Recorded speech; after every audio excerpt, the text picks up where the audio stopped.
Today we will be doing bibliomancy with the Bhagavad Gita.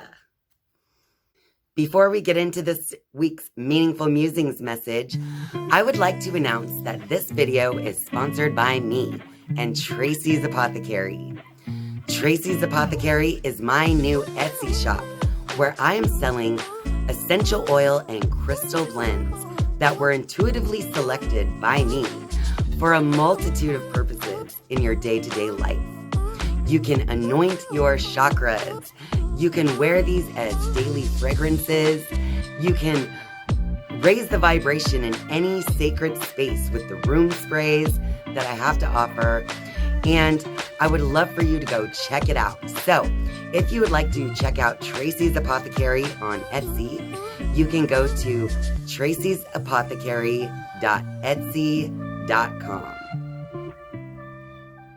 The Bhagavad Gita is a Hindu spiritual text that actually gives the story of Prince Arjuna, who is having a conversation with Lord Krishna regarding a battle that is about to take place.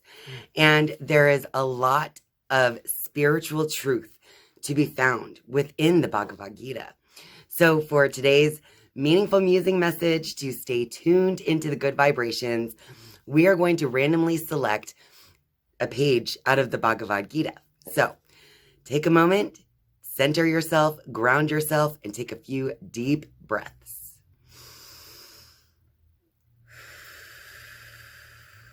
And I will select the page.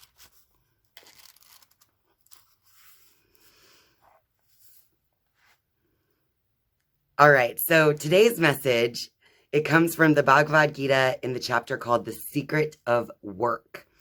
So in order to stay tuned into the good vibrations, let's see what the Bhagavad Gita has to say about the secret of work.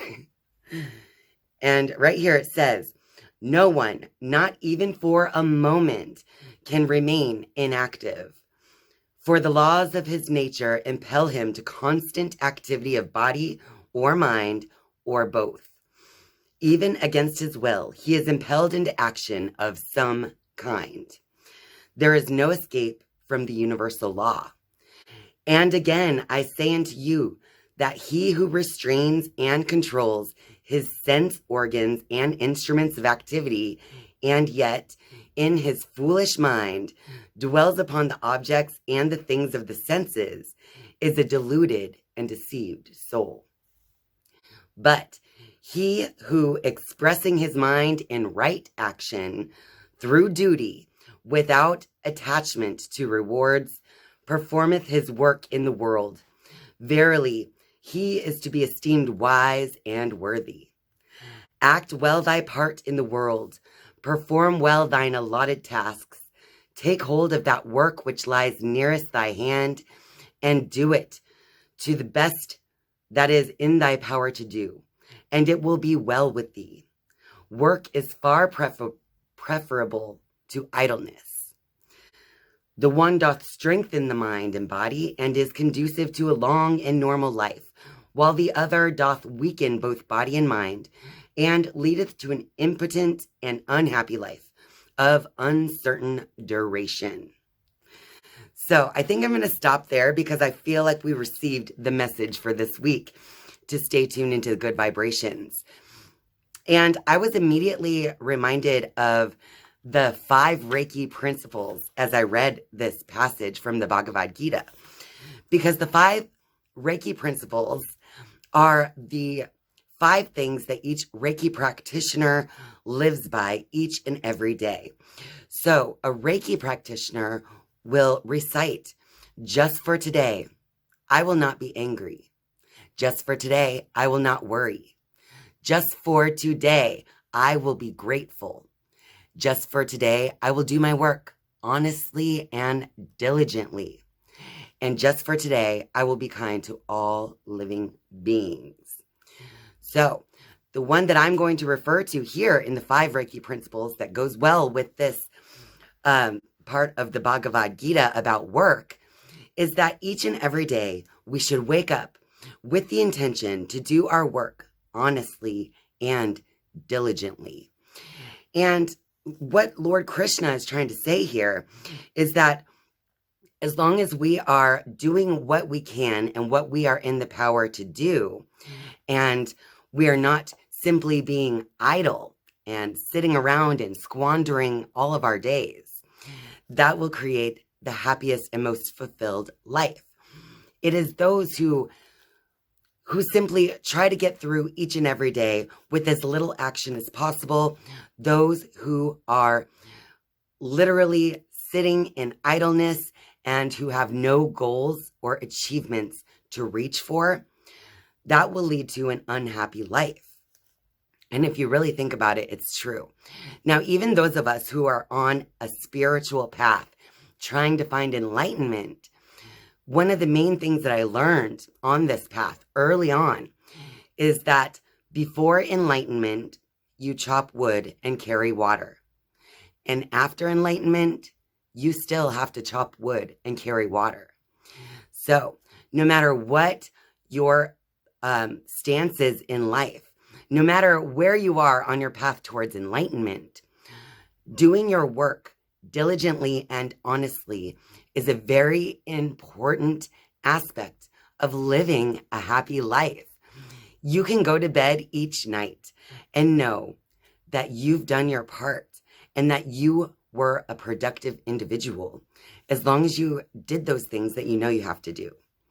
So just like before or after enlightenment, you still have to chop wood and carry water because you still have to maintain your household or, whatever parts of your life that you need to maintain through that work. So it's important to connect with your work on a deeper level. It's important to turn your work into your spiritual practice. I actually made a video all about that in the past. It was all about karma yoga and what is karma yoga. And I explained in that video that it doesn't matter what work you do. You can turn your work into your spiritual practice, no matter what that work is. And in fact, I was constantly striving to turn my work in customer service into my spiritual practice for many years before I finally decided to leave my 9-to-5 job. So it is good advice to definitely do right action. And I think according to your own morals and beliefs, you know the difference between right action and wrong action. So when Krishna says that the right actions need to be taken, I think you know what that means. It means that it's time for us to connect our daily work with our spiritual practice.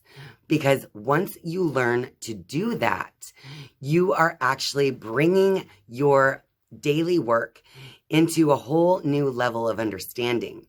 And your entire life will change for the better as soon as you learn to do just that. Well, that about wraps it up for this video. So if you like this video, be sure to click that like button and share this video with all your friends out there. And of course, if you're a viewer but not yet a subscriber, I would just love for you to click subscribe down below. And once you have subscribed, you can then click that notifications bell if you would like to be notified each and every time I upload a new video. Thank you guys so much for watching and spending your time with me. I love you, and I'll see you next time. Bye.